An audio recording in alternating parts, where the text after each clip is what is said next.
how do you run? Because you've run horror games before and you've been in play of horror games. What's your advice to DMs who are running a horror-based game like this? My advice, and some of this is in the adventure, and I'd like to talk a little bit more about that in a minute. My advice is during the character creation process, the session 0 process, outside of the game, it is worth having a conversation with the players about expectations, about limits, about hard limits, soft limits, how far they're willing to go storytelling.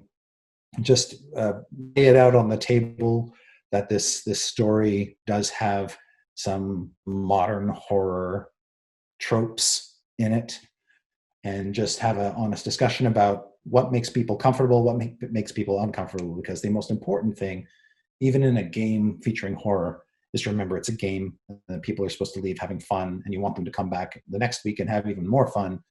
And they're not going to do that if you start throwing things at them that make them feel uncomfortable being at the table, being with each other. And so I think having a conversation about how what the expectations are and what the limits are is very, very important in a story like this. One of the interesting aspects of this story too is the idea that characters have secrets. And one of the mechanisms that we use in the adventure is during character creation, players can randomly draw a secret. And if they like that secret for their character, they can keep it. Or if they don't, they can draw again. And we've got some cards that you can print out and cut out and that have secrets on them, examples of secrets. And it's unusual in a D&D story to say, hey, this story is built around the idea that every character has a secret that the other characters don't know. Because normally you want the players to be completely aligned. You want the party to have no internal friction. But in this kind of story, around these kinds of themes, the idea that every character has a secret is a kind of a great way to set up those themes at the beginning. And we know, you know this, I know this as DMs, some players will be very happy to reveal their secrets right away. They just as soon get it over with. Right. I'm just going to tell you what my secret is and get it over with. That's totally cool.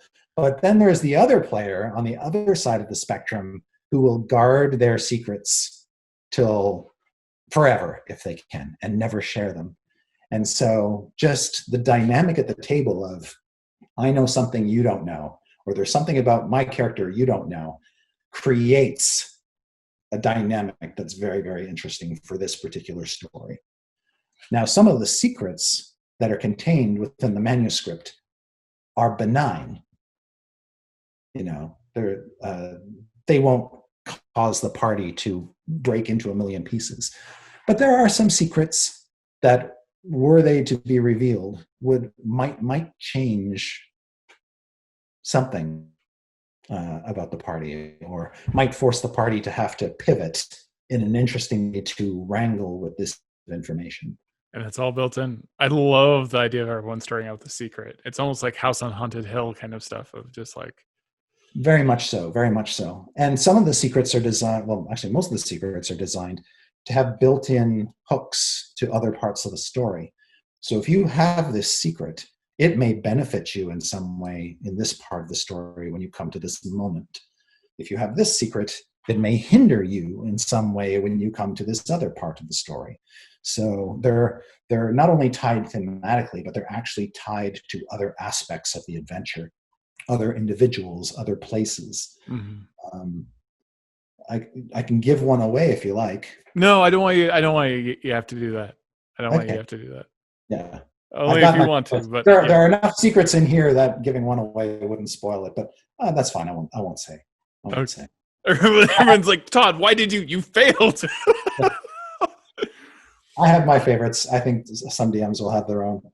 I was going to also mention that you didn't ask this specifically, but when you were asking about how as a DM do you prepare players to run a horror game, I think the other thing that this adventure strives to do really well is be very user-friendly and be much more of a guided experience for DMs. Mm-hmm.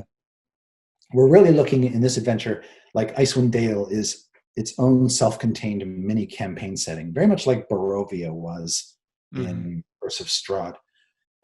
But even more than any other adventure I've worked on, there's a fair amount of very friendly text to help the DM kind of navigate the adventure and help the DM figure out what parts of the adventure will work best for them and guide them through the process of character creation. There's this whole section in the introduction dedicated to sitting down with the players and actually having a session 0 experience before you launch into the game proper.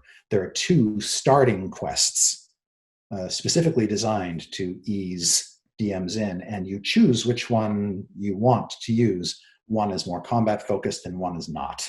So I think this adventure tries to, in its structure, just be a better play experience than some of the adventures we have released previously.